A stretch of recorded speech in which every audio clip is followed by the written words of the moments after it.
Les enfants de 2 ans ont parfois de la difficulté à maîtriser leurs émotions. Ils n'aiment pas se faire dire non. Ils aiment faire les choses sans aide. Cela leur cause souvent des frustrations. Les parents peuvent les aider à apprendre à reconnaître et à gérer leurs émotions. En reconnaissant les émotions, les enfants apprennent aussi à développer de l'empathie pour les autres.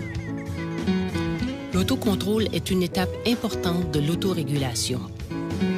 Quand un enfant est calme et alerte, il peut se développer à son plein potentiel. Vers l'âge de 2 ans, ils ont beaucoup les émotions de base. Alors, la joie, la colère, la tristesse. Alors, je pense que ce qui est important, c'est de leur enseigner et de les exposer à différentes situations où ils peuvent vivre ces émotions-là et de les rassurer et surtout de normaliser que c'est correct de vivre ça en les nommant, en disant « Je sais que tu es triste parce que papa est parti, je sais que tu es fâché parce que maman a dit non », justement pour mettre un contexte. La meilleure façon de prévenir des crises, c'est tout le temps d'observer son enfant pour voir les signes indicateurs. Il y a tout le temps des signes de frustration qui se manifestent et à cet âge-là, c'est beaucoup au niveau du non-verbal. L'enfant va devenir agité, l'enfant va être beaucoup plus résistant.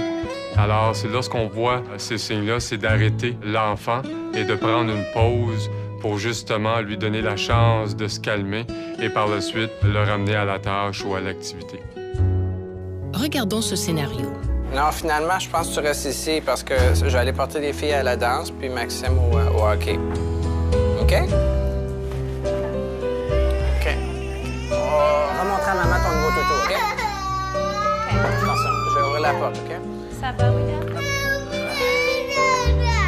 Je sais que tu vas aller avec papa, mais tu peux pas. Tu vas rester avec moi et Vincent. Je vois peut-être la peine chez moi. Tu veux dada? Je comprends bien. As-tu besoin d'un câlin? C'est correct. Regarde, tout est correct. Mike. Vincent est ici. On va s'amuser aujourd'hui? Oui, on va rester ensemble, puis tout va être correct. Regarde, tu pleures déjà plus. OK. Un dernier câlin, puis tu vas chercher les camions? Oui, bien. Viens me donner mon câlin. Une des choses qu'elle fait super bien, la maman, c'est premièrement de se positionner au même niveau que son enfant.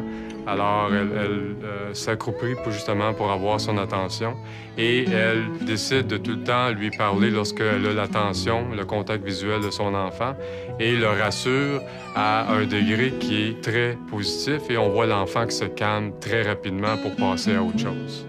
On voit que le rôle du parent à titre de médiateur dans les émotions joue un rôle important, mais c'est important aussi de laisser l'enfant lui-même trouver ses propres stratégies pour s'autoréguler au niveau des émotions. Alors, lorsqu'on lui donne cette chance-là, lorsqu'on prend un délai et qu'on laisse l'enfant les vivre, souvent, il va trouver ses propres stratégies. Tu veux que je t'aide? Oh, bravo! Mais il faut enlever l'autre, hein? Enlève-la. Le père, dans cette situation-là, réagit de façon très positive en donnant un temps à son enfant de persévérer à la tâche, soit d'enlever ses bras. Qu'est-ce qui est important de savoir, c'est que le père dit bravo et ça motive l'enfant à continuer de façon autonome et par la suite va jouer et la situation continue de façon positive. Regardons ce scénario. Est-ce qu'on essaie de faire une pièce?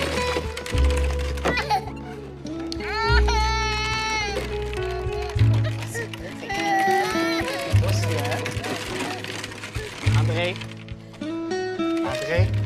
Laisse 5 secondes. Après, c'est à Dominique. OK? Continue un peu. Tu passes ton tour à Dominique, André? OK. Là, c'est au tour à Do. OK? C'est au tour à Dominique. Ah.